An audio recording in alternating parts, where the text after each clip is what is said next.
Tagabuhat lang ako ng malita ng basura. Ang ibig sabihin ng basura ay malita na may lamang pera. Ang bawat malita ay may lamang humigit kumulang 48 million pesos. Ang bawat malita ay may push-it na nakadikit na nakasaad kung magkano ang laman ng bawat malita. Kalimitang dinadala sa bahay ni Congressman Saldico sa Valle Verde 6 at tinatanggap naman ni Mark at ni Paul. Pagkatapos naming may baba ang nasabing basura, ipinapasok sa bahay ni Congressman Saldico sa Valle Verde 6 at binibilang ni Mark at ni Paul. Ibababa lamang namin ay 35 maleta para i-deliver sa bahay ni House Speaker Martin Romualdez. Humigit kumulang 3 beses ako mismo ang nag-deliver ng basura sa bahay ni Congressman Saldico, sa Horizon Resident at sa mga bahay ni Speaker Romualdez sa 42 Mackenzie Street, Taguig. Thank you, Mr. Chair. Mr. Chair, I am going to consume my time by making a disclosure. Kahapon po, mga pasado po 2:00 ng hapon, tumawag po sa akin si former Congressman Mike Defensor. Tinanong ko po kung ano ang kailangan niya. Meron daw pong isang tao na matagal na po niya kung gustong kausapin para sa isang paglalahad ng kanyang nalalaman tungkol po sa ating iniimbestiga sa committee ito. Sabi ko, madali ba yan kasi meron kaming session, mag-uumpisa yun ng 3:00. Sandali lang ito, sabi niya, kasi nandito lang naman kami rito sa may Golden China. Ito pong restaurant malapit sa atin. Mga 5 minuto lang po siguro mararating natin. So ako po ay nagparaya at pinuntahan ko kung sino yung sinasabi niyang tao. Kasi po meron na raw po siyang draft na salaysay na kung gusto ko raw pong makita. So Mr. Chair, ako po ay nagpaunlak para makita kung talagang meron ng ganung tao at meron nga siyang gustong isalaysay. Nakita ko po yung tao at pinabasa niya po sa akin yung isang salaysay na nakaporma na po. Binasa ko po. Yun pong salaysay na yun ay nagsasabi ng kanyang pagkalungkot at siguro pagkabahala, sabi niya, na bakit nangyayari sa ating bansa ito. At nalulungkot siya, Mr. Chair, sapagkat meron siyang partisipasyon doon eh. At nung makita ko ang kabuuan ng kanyang salaysay, meron po siyang personal na kaalaman para i-connecta si Representative Saldico kay former Speaker Martin Romualdez.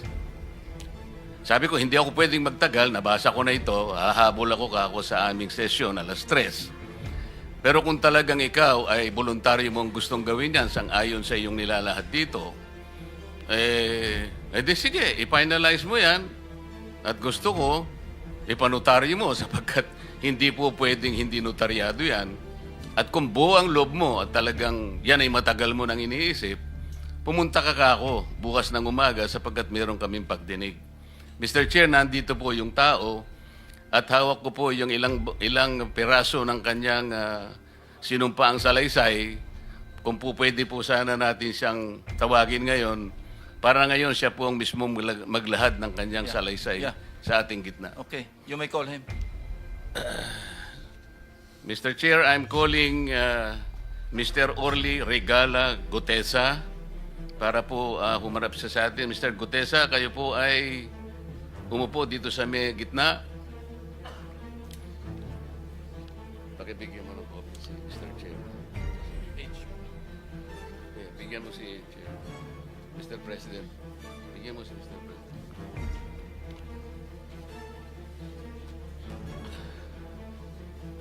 Manatili ka muna nakatayo kasi nunumpa ka.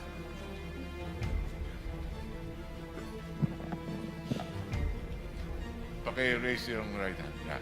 Do you swear or affirm to tell the truth, the whole truth, and nothing but the truth in this proceeding? Salamat. Take your seat. You may proceed. You may continue. Salamat po, Mr. Chair. Mr. Gutesa, kaninang ako'y nagpapaliwanag para ipakilala kita. Narinig mo yung aking sinabi. Yes, Your Pwede mo Honor. bang i-confirm na kung ano yung sinabi ko ay yung nangyari kahapon? I confirm, Your Honor. Salamat po.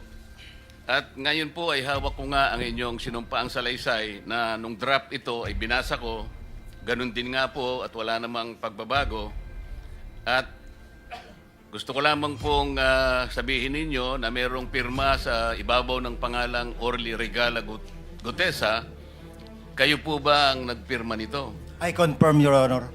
At gaya po ng sinabi nyo sa akin kahapon, voluntaryo ninyong ginawa ito at wala namang namilit sa inyo. At katotohanan yan, ako nga po ay ininyayahan nyo para makita ko yung inyong salaysay. Yes, Your Honor. Ito po ay pinanotaryo ninyo. Nakikita ko rin po. Totoo po ba itong notaryong ito? Totoo po, Your Honor. Ngayon, kayo na po ang magbasa para sa ganun ay marinig po ng buong kapulungan. Pwede po niyong basahin ang inyong salaysay. Maraming salamat, Your Honor. Mr. Chair, can he proceed? You may proceed. Ako po'y nagpapasalamat sa pagkakataong ito. Sa Senate Blue Ribbon Committee, Senador Ping Lacson, sir. At sa iba pang member na nandito po. Ako po si Orly Gutesa, may asawa, nasa tamang edad, Pilipino. Makatapos makapanumpa na ngayon sa umiiral na batas ay nagsasaad at naglalahad ng gaya ng mga sumusunod. Ako po ay lumabas upang magsalita sa isyu na ito. Bilang isang dating sundalo, inaalay ko ang aking buhay para sa ating bansa. Sa pagkakataong ito, nagdesisyon akong magsalita at maglabas dahil ayokong maging masama ang kinabukasan ng aking mga anak, apo ko sa darating na panahon. Ayoko pong naririnig ko at napapanood ko sa pagdinig ng Blue Ribbon Committee. At ngayon ko po napagdugtong-dugtong yung naging partisipasyon ko po sa anomalya at korupsyon na ginawa at lumalabas sa hearing na ito. Yung palang pera na binubuhat namin at dinedeliver mula sa masamang gawain na nagdulot ng baha na ikinamatay ng tao at imbes na gamitin ang pera sa edukasyon, medikal at programa na mapunta lamang pala sa bulsa ng mga politiko. Mabigat po sa akin magsalita dahil may pamilya ako. 4 ang anak ko, nag-aaral pa. May asawa ako at nangangalaga sa aking mga anak at marami akong kasama sa operasyon na may kinalaman sa ibabahagi ko sa inyo. Nagtatrabaho lang po kami ng mga kasama kong sundalo sa Philippine Marines. Huwag sana isipin na aking mga kasama na nagtatraidor ako. Ako sa aming trabaho at pinagsamahan dahil pare-parehas kaming may pamilya at gusto lang naman naming ayusin ang kinabukasan ng bawat isa. Wala akong iniisip na kapahamakan para sa kanila, bagkus ang gusto ko lang maiayos ang kinabukasan ng bayan at lahat kami. Noong December 5, 2004, na-hire ako bilang security consultant sa Ako Bicol Party List or AKB kay Congressman Saldico. At nasimula ng duty ko kay Congressman Saldico. Bawat umaga, nagre-report ako sa BGC sa Horizon sa Bonifacio Global City kung saan nakatira si Kong Saldico.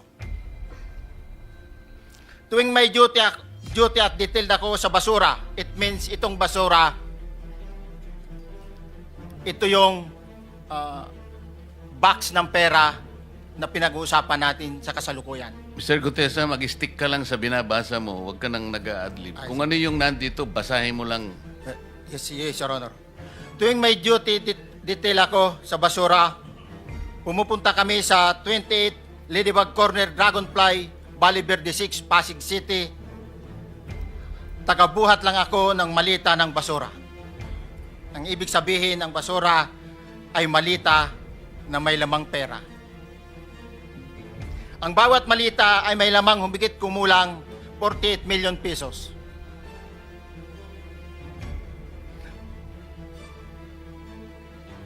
Ang bawat malita ay may post-it na nakadikit na nakasaad kung magkano ang laman ng bawat malita.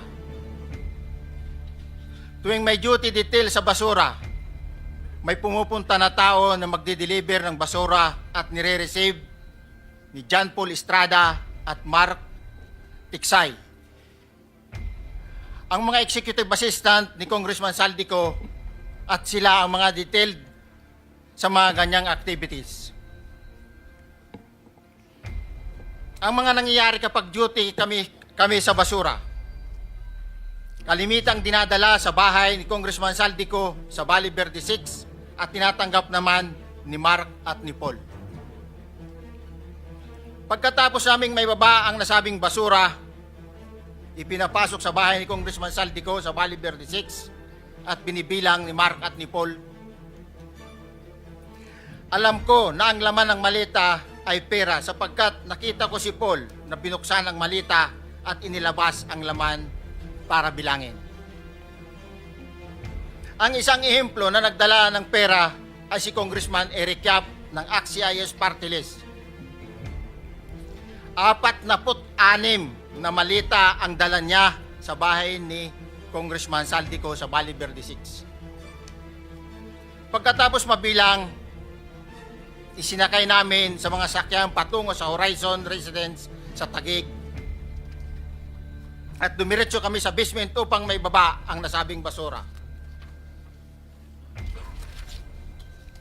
Bago ibaba ang nasabing basura, ito, Merong napuputol sa binabasa mo eh. Huwag kang magmadali. Huwag kang magmadali. naputol na, Ulitin mo yung paragraph 20. wala na ako hindi ko makita na putol na siya.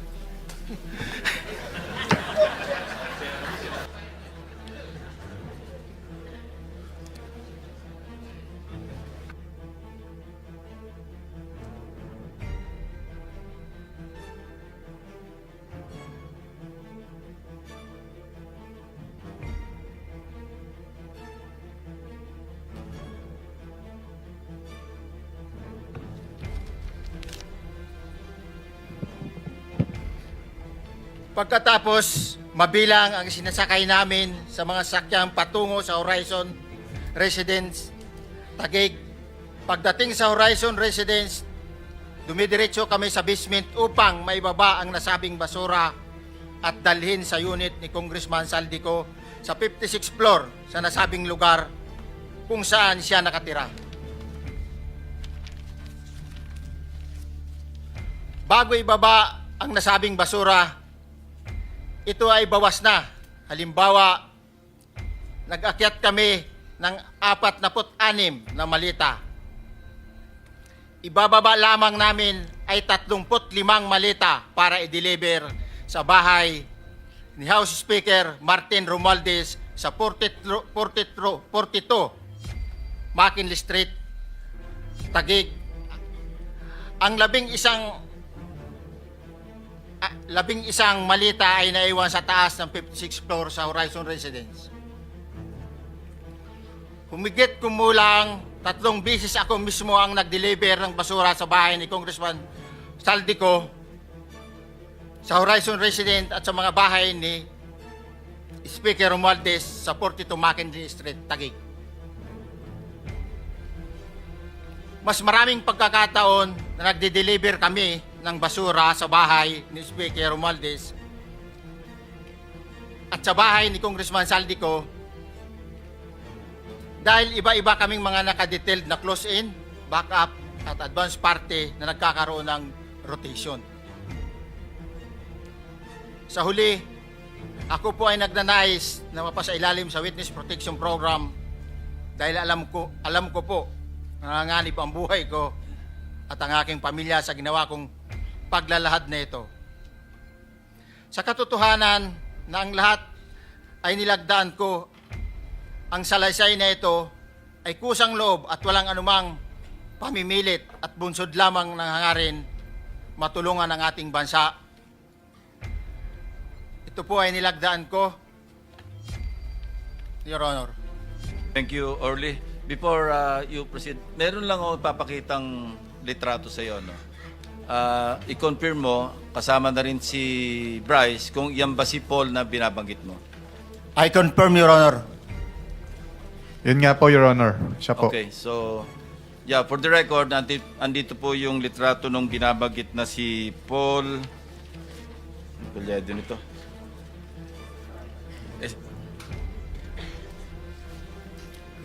John Paul Estrada, di ba? Yes, Your Honor. Oh, sige. Thank you very much. You may continue, Senator Marcoleta. Thank you, Mr. Chair. Mr. Gutesa, dito sa iyong paglalahad ay gumawa ka ng isang paghalimbawa. Inihalimbawa mo si Congressman Eric Yap, ngunit isang tagpo lang yun eh. Ikaw ay na-hire ni Representative Saldico, sabi mo rito, ay December 5, 2024 pa. Yes, Your Honor. Sa pagkakaalam mo, mga ilang beses kayong gumagawa ng bagay na ito. Ibig sabihin, yung pagdi-deliver ng pera, sa natatandaan mo, gaano kadalas ang pagdi-deliver? Kasi ang ginawa mo kanina ay isang example lang. Pwede mo bang ipaliwanag? Your Honor, minsan kasi pag-duty kami na ang actual ko na deliver talaga sa bahay ni Congressman Romualdez is 3. Tapos pag may duty kami, nagkakaroon ng detailed. Minsan namumonitor ko doon sa group chat namin, may basura tayo deliver.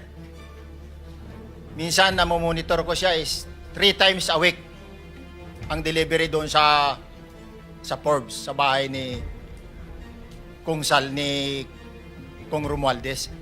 Yung pera minsan nanggagaling lang doon sa horizon sa taas, ibinababa. Tapos may detail lang na tao, namumonitor ko naman sa GC namin.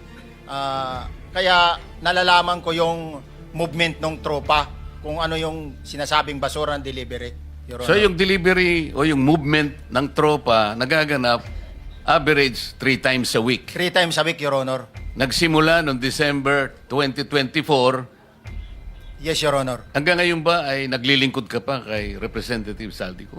Sa kasalukuyan po ay nag-resign po ako noong August 5, itong taon po na ito.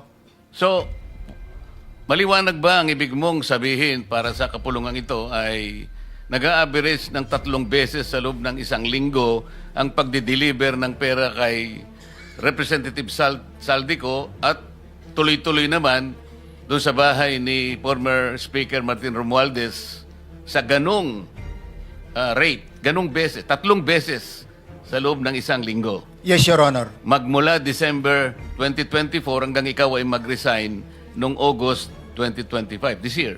Yes, Your Honor. Mr. Chair, Senator Marcolita, short Yes. interjection. With the permission of Senator Marcoleta. Thank you, may Mr. proceed. Chair. May maibigay ka ba na pangalan? Kasi ang sinasabi mo lang ngayon, as far as you're concerned, during ikaw ay nagdo-duty, nagro-rotation basis yung duty. So pag wala ka, absent ka, iba ang nagdo-duty, iba rin ang nagtatanggap sa pera at nagdi-deliver. Am I correct? Senator De La Rosa, may I just remind you na isang follow-up. Pero kung gusto mo ituloy at pahig si Senator Marcoleta, naka-charge sa oras niya yung mga susunod na tanong. Okay? Okay lang. Okay lang. Sige, boss. Meron Nanghiram lang pa naman namang- ako sa iyo. Go ahead. Meron ka pa namang 4 na minuto pa mahigit yan. Yes, sir. So, sige. Very quick lang. So, pag hindi ka duty, may ibang nag-deliver ng pera kay Saldico at kay Speaker Romualdez. Pag nangyayari yan, sir, pag hindi ako duty, may makadetail talaga sa basura na yan. Pero ang authorized lang na mag-deliver at mag-receive niyan is yung 2 tao na binanggit ko, which is John Paul Estrada and Mark Tiksay. Okay. Thank you, Mr. Chair. Thank you, Senator Marcolita. Mr. Gutesa, sa panig ng pagdi-deliver sa bahay ni former Speaker Martin Romualdez, sinong tao ang nagre-receive? Sa mga ganun, sir, ang may contact, Your Honor, is yung si Paul at si Mark lang ang may contact doon sa receiver. So pagdating doon, nakabukas na yung gate doon sa Forbes, pumapasok na lang kami. Then, pag nabuhat na namin yung mga malita na ibaba na, so lalabas na kami.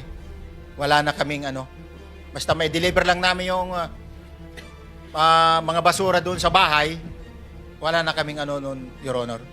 Alin-aling bahay Yung ang 42. pinagdi-deliveran mo sa panig ni former Speaker Martin Romualdez?